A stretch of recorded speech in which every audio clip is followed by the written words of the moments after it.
Showbiz की दुनिया को और आपको बताएं कि हॉलीवुड स्टार एंजेलिना जोली ने ईरानी खवातीन से इज़हार यकजहती के लिए फारसी की नज़म शेयर कर दी। एंजेलिना जोली ने इंस्टाग्राम पर नज़म शेयर करते हुए लिखा कि एक ईरानी दोस्त ने मुझे इस नज़म की याद दिलाई। मैं आज उन तमाम नौजवान ईरानियों के बारे में सोच रही हूँ जो ईरानी खवातीन के साथ कई दहाइयों से किए जाने वाले जबरी सलूक के खिलाफ बहादुरी से खड़े हैं। एंजेलिना जोली ईरानी और अफगान खवातीन के हक में आवाज़ बुलंद कर चुकी हैं। 22 साला महसा एमनी को तेहरान में इखलाकी पुलिस ने 13 सितंबर को ठीक से स्कार्फ न पहनने पर गिरफ्तार किया था, जो दौरान हिरासत दम तोड़ गई थी। पाकिस्तानी अदाकारा तारा महमूद ने अब तक शादी न करने की वजह बता दी। अदाकारा का मजीद कहना था कि मैं आज़ादी मिलने के बाद कैरियर में खासी मसरूफ़ रही हूँ।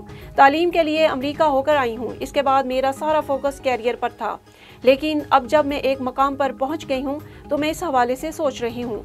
तारा महमूद का ये भी कहना था कि किसी भी इंसान को मुआशरे की जानिब से प्रेशर पर शादी नहीं करनी चाहिए। पाकिस्तान शोबिस की अदाकारा उर्वा हुसैन, जो अपनी फिल्म टच बटन से प्रोडक्शन के मैदान में कदम रख रही हैं, एक इंटरव्यू में फरहान सईद से तलाक के मामले और सोनिया हुसैन और उनके तनाज़ा पर बात की। उर्वा हुसैन ने हाल ही में निजी टीवी चैनल पर मेज़बान हसन चौधरी को इंटरव्यू दिया, जिसकी वीडियो सोशल मीडिया पर वायरल हो गई।